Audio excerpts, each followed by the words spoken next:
Donc,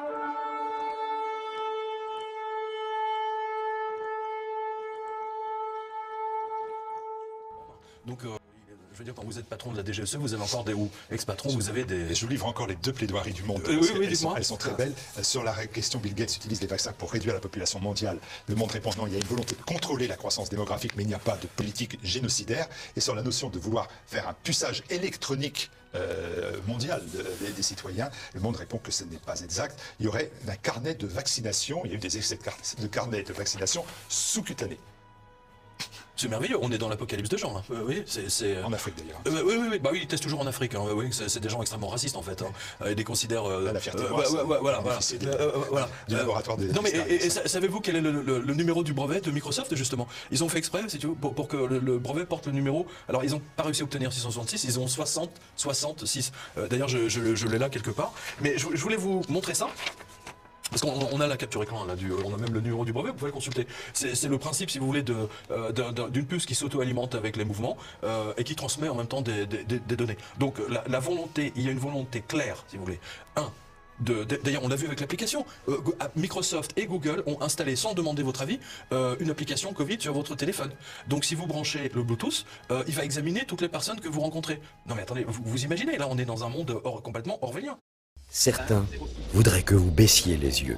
Bientôt, vous ne pourrez plus boire ou manger comme autrefois. Avec le Covid, on vous a caché la vérité sur les masques et le dépistage massif. Petit à petit, ce que l'on pouvait dire hier n'est plus possible aujourd'hui. Google et YouTube nous pénalisent. Ce n'est pas un hasard si la loi Avia qui restreint nos libertés est la première loi votée après le confinement. On commence à vous habituer à obéir servilement et pister vos déplacements. Petit à petit, on vous apprend la soumission. Allez, parallèlement à la crise sanitaire, et on va parler de politique, on va parler d'information, et on va essayer de contester certaines des vôtres. Il y a la crise économique et financière que vous suivez au quotidien depuis des années, bien évidemment, vous n'avez pas attendu la crise sanitaire, mais cette crise sanitaire vous permet de dire aujourd'hui que tout ça prend un tour et un tournant particulièrement catastrophique. D'ailleurs, votre analyse, elle est simple, 20 trilliards de fausses monnaies associées au taux négatif vont déclencher ce que vous appelez la grande catastrophe. Absolument, on en a parlé ensemble au mois de novembre, on a fait une vidéo, et dans cette vidéo, je vous ai dit, ils vont trouver quelque chose pour masquer parce que je vous ai dit, il y aurait un tsunami de licenciements phénoménaux qui vont arriver entre février et mars 2020. Résultat des courses, tout s'est très bien organisé, c'est-à-dire que c'est la politique, si vous voulez, du pompier qui met le feu, justement, qui met le feu avant que le grand feu arrive. Voilà, et en plus, ça leur permet, si vous voulez, de maquiller toute cette crise économique et de dégager les responsabilités des banques et des hommes politiques et de le mettre sur le compte du virus. Ça, je le vois très nettement dans ma revue de presse. D'ailleurs, ma revue de presse était très étonnante parce que pour la première fois en 12 ans, j'ai vu la revue de presse se scinder en deux, mais en même temps être entremêlés. C'est-à-dire d'un côté, tout ce qui touchait de près ou de loin au virus, mais qui était relié aux banques et aux licenciements. Et vous voyez, c'est quelque chose d'absolument étonnant. C'est-à-dire que on a vu par exemple que ce soit Bill Gates, que ce soit la manière dont le gouvernement, moi j'accuse le gouvernement d'avoir tout fait justement pour que le virus se répande, comme vous le savez, et j'en apporte différentes preuves. Mais la partie Bill Gates nous montre quelque chose d'absolument extraordinaire. Et surtout, on a ces deux informations qui sont absolument remarquables. Alors, vous avez celle-ci, par exemple. Alors, je ne sais pas si on va le voir à la caméra, mais on verra la capture écran. Alors, voyez-vous, ça, c'était le 30 mars. Et c'est donc l'ancien Premier ministre anglais, Gordon Brown, qui a demandé à tous les présidents de pays, ou premiers ministres de pays, de rendre leur pouvoir, de donner leur pouvoir momentanément, c'est ça qui est intéressant, à un gouvernement mondial. Je vous rappelle qu'il y a quand même un homme en France qui parle de ça depuis quand même quelques années, c'est Jacques Attali, qui veut le gouvernement mondial installé en Israël avec Jérusalem comme capitale. Et Jacques Attali, comme vous pouvez le voir ici, alors ça c'était le 7 mai 2009, voilà, on va le voir. Donc il nous parlait déjà d'une pandémie majeure je cite, une pandémie majeure ferait surgir la prise de conscience de la nécessité d'un altruisme au moins intéressé. Donc j'aime beaucoup l'altruisme intéressé, il faut savoir. Ou c'est altruisme ou c'est intéressé. Non, pour Jacques Attali, c'est à voile à vapeur, donc c'est très intéressant. Ouais, vous voyez, mais en fait, on voit bien que l'agenda de leur... c'est-à-dire qu'ils attendaient le bon moment, et là, manifestement, c'est clair. Parce que, comme vous l'avez souligné justement tout à l'heure, à partir de septembre 2019, jusqu'en février 2020, les banques centrales n'ont pas arrêté, c'est-à-dire de jouer aux pompiers, c'est-à-dire d'éteindre les incendies qui brûlent en ce moment même dans toutes les banques. Ils sont passés à 100 milliards par jour de fausses monnaies juste pour sauver les banques européennes. Donc, et c'est là où je vous parle de ce gouvernement mondial, parce que c'est ce qu'ils veulent mettre en place pour sauver l'économie du monde, parce que là, ça va être une catastrophe. Donc, une seule solution, c'est ce qu'ils veulent nous vendre. Hein, le gouvernement mondial, là, c'est Gordon Brown, hein, donc j'en ai parlé tout à l'heure. Hein, il demande à ce que il faut sauver les banques, hein, voilà, bien entendu, et surtout lancer le gouvernement mondial. Ensuite, vous avez Tony Blair. Alors donc ça, c'était à peu près 15 jours ou 3 semaines plus tard. Alors Tony Blair, lui, ancien Premier ministre anglais, alors là c'est tout à fait extraordinaire, il demande, donc bien entendu le gouvernement mondial, mais surtout il demande un passeport global. Donc c'est-à-dire que dans votre carte d'identité, en fait, vous aurez votre identité et surtout vos vaccins. Et l'idée de base, c'est ce qu'a déclaré le ministre des Transports allemand, comme le ministre des Transports anglais, voilà, vous le retrouvez dans tout ça. Vous ne pourrez pas prendre un avion ou un TGV, par exemple, si vous n'avez pas votre passeport avec les vaccins. Voilà. Et tout ça fonctionne, donc a été organisé de manière très nette, avec M. Gates, mais il n'y a pas que lui. On en vient à Bill Gates. On en vient à Bill Gates, si vous voulez bien. Parce que là, au cœur de la crise sanitaire, vous avez ciblé une personne, hein, en particulier, Bill Gates, que l'on appelle le milliardaire philanthrope. Celui-ci dispose avec son épouse Melinda, depuis 20 ans, d'une fondation axée donc sur la recherche médicale d'un côté et l'accès au vaccin. Mais qu'est-ce qui vous amène aujourd'hui à vous en prendre au fondateur de Microsoft? Qu'est-ce que vous lui reprochez? D'une part parce que je connais Bill Gates, j'ai interviewé à l'époque où personne, on va dire au début de l'informatique, donc je connais bien la société Microsoft et je peux vous dire que Bill Gates n'a jamais, c'est pas son genre de donner l'argent comme ça n'existe pas. Je vous donne un exemple typique. Vous vous souvenez de Windows 3.1, tout le monde joue au solitaire. Hein, c'est le jeu le solitaire. Alors je me souviens plus, c'est Windows 98 donc ou Windows 2000, je crois que c'est 98. Ils ont enlevé le solitaire pour le faire payer. Voilà. Donc il est hors de question que les gens puissent s'amuser un petit peu. C'est une société et surtout Bill Gates sont des gens extrêmement orientés argent et c'est la seule chose qui les intéresse. Et d'ailleurs dans le tas. C'est un reproche qu'on peut faire à beaucoup d'autres milliards. Non, mais là sur Bill Gates, il n'y a pas de philanthropie véritable chez Bill Gates. Vous savez, avec sa philanthropie, il a acheté à peu près 800, je crois que c'est 800 millions d'actions de Monsanto. Donc, si vous voulez, dans le genre philanthropie, pardonnez-moi, mais il y a peut-être mieux que des actions, des actions de Monsanto. Ensuite, regardez. Là, je vous ai apporté la une de Tanzania. Hein. La Tanzanie, aujourd'hui, est à l'honneur à cause d'une découverte de Tanzanie, justement. L'Organisation mondiale de la santé, mais qui est sous l'égide de Bill Gates, parce que c'est Bill Gates qui est devenu le plus gros financier de l'OMS, comme on le voit ici, notamment avec le Gavi, hein, c'est une organisation pour les vaccins. Donc, ils ont offert 20 millions de pots de vin un ministre au président du Madagascar pour qu'il laisse vacciner les gens. Bill Gates et son organisation fait un petit peu la même chose un peu partout. Il commence d'abord par vacciner des enfants, il y a eu déjà pas mal de morts. Et surtout, n'oubliez pas, Bill Gates prône, il dit qu'il y a trop d'habitants sur Terre. Donc il veut en fait, avec tous ses amis, ils disent en fait il faut faire table rase, il faut se débarrasser d'à peu près, on va dire 50% de la population. Voilà, et là, il veut vacciner les gens. Comment voulez-vous avoir confiance en quelqu'un qui veut éradiquer la moitié de la population techniquement en les vaccinant? Mais alors, moi ce qui me gêne de votre propos, Pierre, je vais vous le dire, c'est que le quotidien, certes controversé, Le Monde, se départ souvent quand même de son caractère sulfureux et extrémiste pour consacrer en 3 mois 2 articles très profonds de 15 minutes de lecture, dit le site internet, pour démontrer que Bill Gates est ciblé par, je cite, des rumeurs et infox de type complotiste. Oui, on est tous visés là. Par exemple, vous dites, il contrôle l'OMS, Le Monde, par la voix de sa journaliste qui mène cette enquête, dit il a une influence sur la santé mondiale qui pose problème, mais Gates n'est pas propriétaire de l'OMS. Non, il n'est pas propriétaire de l'OMS, mais regardez ce qui s'est passé. Donald Trump a dit qu'il retirait justement l'argent, la contribution américaine, et qu'a fait Bill Gates, parce que Trump a estimé que l'OMS a carrément foiré sa réaction sur cette pandémie. Ils ont absolument pas réagi tout de suite comme il le fallait.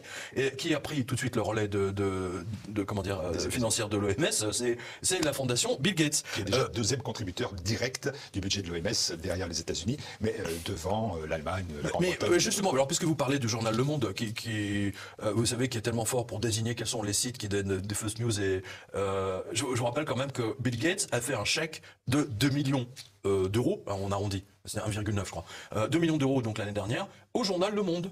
Alors là, j'ai la réponse du Monde. J'ai la réponse du quotidien Le Monde, toujours à travers sa journaliste. Cette bourse aide à traiter de sujets portant sur le développement, on est sur Le Monde Afrique, hein, dans le plus strict respect de l'indépendance de la rédaction. Vous ne croyez pas cela? Non, d'abord, je vois pas ce que le journal Le Monde n'est pas vendu en Afrique, ou alors peut-être le seul client c'est l'ambassade de France dans tous les pays africains. Non, attendez, là c'est de la corruption pure, c'est de la corruption, regardez. Bill Gates l'a fait sur d'autres, enfin je veux dire la fondation Bill Gates, ils l'ont fait. Et là, ils donnent 2 millions.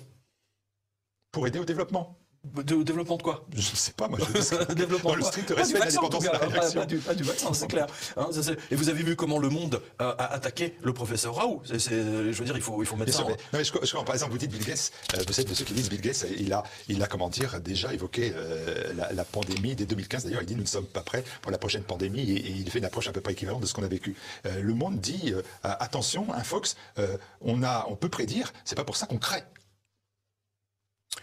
Moi, je cite Le Monde, je suis. Oui, tout à fait. J'étais à la source de l'information. Non, mais attendez, ça explique pas pourquoi Le Monde, qui se targuait d'être le journal le plus indépendant de France, etc. Je vous rappelle que Bill Gates a donné 2 ou 3 millions de plus à Stern. Il a fait ça dans toute l'Europe. Il a acheté les médias. Je veux dire, c'est comme ça qu'il faut le voir. Il n'y a pas d'autre solution. Pourquoi d'un seul coup, Bill Gates commence à distribuer de l'argent dès qu'il s'agit de vaccins, et cela à peu près à 2 mois avant que toute cette pandémie se déclenche, sachant que Bill Gates, précisons-le, et là vous retrouvez même la vidéo sur le site le Quotidien, il y a une répétition générale de pandémie. Écoutez bien, 18 octobre 2019. Vous avez Bill Gates, vous avez le Gavi, vous avez la fondation Bill Gates, vous avez tous les médecins de Bill Gates, et surtout, vous avez la numéro 3 qui était patronne de la CIA à l'époque sous Barack Obama, et l'université d'Oxford, les laboratoires pharmaceutiques, bien sûr. Et que font ces gens, donc, le 18 octobre donc, il y a une simulation de pandémie, grandeur nature, et qu'est-ce qu'ils font?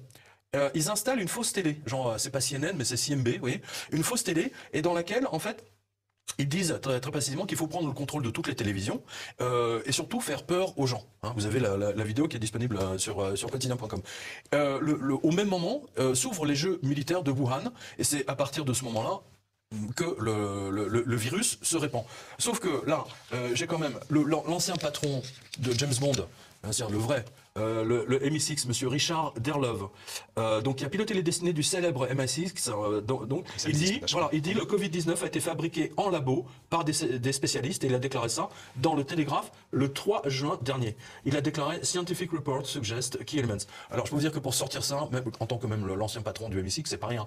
Je peux vous dire qu'il a beaucoup de biscuits. Sauf que j'ai lu Le Monde et moi j'ai des biscuits. J'ai une réponse aussi à votre affirmation. Le Monde dit, c'est vrai qu'il y a eu l'annonce de la pandémie en 2015 par Bill Gates. C'est vrai qu'en 2019, il y a eu un exercice de simulation de pandémie fictive du coronavirus appelé Event 201. C'était le nom. Ils disent, mais là, je complète ma citation, je cite Le Monde, mais simuler n'est ni prédire, ni créer. Donc il n'y a pas de lien. Je vous dis les choses clairement. On a simulé une pandémie, mais ça n'a pas de lien avec la pandémie que l'on a vécue 2 ans plus tard. Ni aucune réaction médiatique, politique qu'ils avaient prévue. Sauf que le professeur Montagnier, qui a examiné lui aussi le virus, a déclaré très clairement, c'était sur Sud Radio il y a quelques jours, là il a déclaré que ce virus est de fabrication, alors il n'a pas osé aller le plus loin, et il dit que c'est de fabrication humaine. Je résume ses propos, un virus naturel a 8 extensions, et en labo on ne sait pas faire de virus avec plus de 4 extensions. Voilà, je résume la chose. Et là vous avez ça, alors j'ai vu ça dans quelque chose alors c'est un journal scientifique, je me souviens plus lequel. Donc en fait, c'est pas le Lancet, on est tranquille. Non, c'est pas le Lancet. Ouais. Donc en fait, ils ont étudié ce qui s'appelle le récepteur du SLCoVS, etc. en combinant d'une immunodéficiency sur un pseudo-virus système, enfin bon bref. Donc globalement, en fait, ils disent la même chose. Il y a plusieurs études qui ont été faites et qui sont arrivées exactement à la même conclusion. Mais moi, ce qui m'a intrigué, si vous voulez, c'est le patron l'ancien patron du MI6. Attendez, c'est pas rien. Je veux dire, c'est manifestement parce que n'oubliez pas, les Anglais étaient confinés aussi. Il a dû en avoir marre. Donc, je veux dire, quand vous êtes patron de la DGSE, vous avez encore ou ex-patron, vous avez des. Je vous livre encore les 2 plaidoiries du Monde. Oui, elles sont très belles. Sur la question, Bill Gates utilise les vaccins pour réduire la population mondiale. Le Monde répondant, il y a une volonté de contrôler la croissance démographique, mais il n'y a pas de politique génocidaire. Et sur la notion de vouloir faire un puçage électronique mondial des citoyens, Le Monde répond que ce n'est pas exact. Il y aurait un carnet de vaccination, il y a eu des essais de carnet de vaccination sous-cutané. C'est merveilleux, on est dans l'apocalypse de genre. Vous voyez, c'est... En Afrique d'ailleurs. Oui, bah oui, ils testent toujours en Afrique. Hein. Oui, c'est des gens extrêmement racistes en fait. Hein. Ils les considèrent. La fierté voilà. Du laboratoire des. Non mais savez-vous quel est le numéro du brevet de Microsoft justement? Ils ont fait exprès, si tu veux, pour que le brevet porte le numéro. Alors ils n'ont pas réussi à obtenir 666, ils ont 66. D'ailleurs, je l'ai là quelque part. Mais je voulais vous montrer ça. Parce qu'on a la capture écran, là, on a même le numéro du brevet, vous pouvez le consulter. C'est le principe, si vous voulez, d'une puce qui s'auto-alimente avec les mouvements et qui transmet en même temps des données. Donc la volonté, il y a une volonté claire, si vous voulez. D'ailleurs, on l'a vu avec l'application. Microsoft et Google ont installé, sans demander votre avis, une application Covid sur votre téléphone. Donc si vous branchez le Bluetooth, il va examiner toutes les personnes que vous rencontrez. Non mais attendez, vous imaginez, là on est dans un monde complètement orwellien. Vous êtes la lumière du monde. Une ville située sur une montagne ne peut être cachée. Que votre lumière luise ainsi devant les hommes, afin qu'ils voient vos bonnes œuvres et qu'ils glorifient votre Père qui est dans les cieux. Je vous donne un commandement nouveau. Aimez-vous les uns les autres comme je vous ai aimé. Vous aussi, aimez-vous les uns les autres.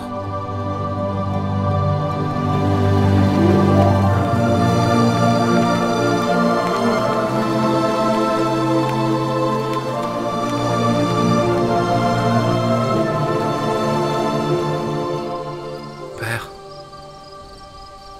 l'heure est venue.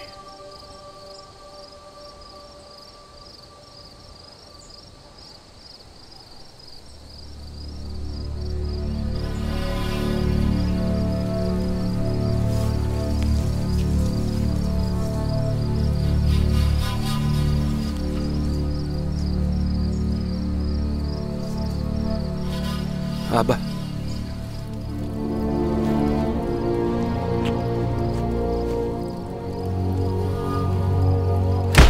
Père.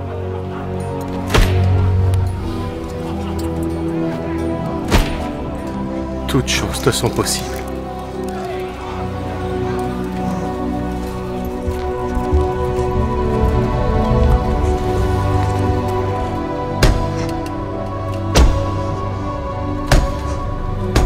Éloigne de moi cette coupe.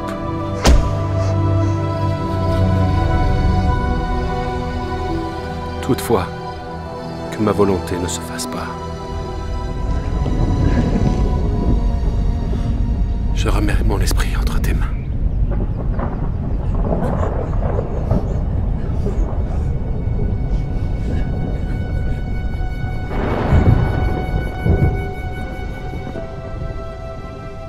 Je vous laisse la paix. Je vous donne ma paix. Je ne vous la donne pas comme le monde la donne. Que votre cœur ne se trouble point. Vous aurez des tribulations dans le monde. Mais prenez courage. J'ai vaincu le monde.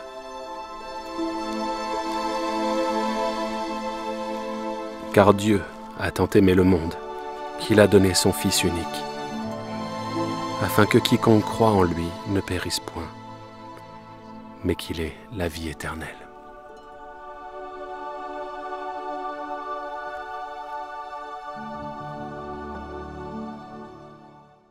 Le royaume des cieux arrive.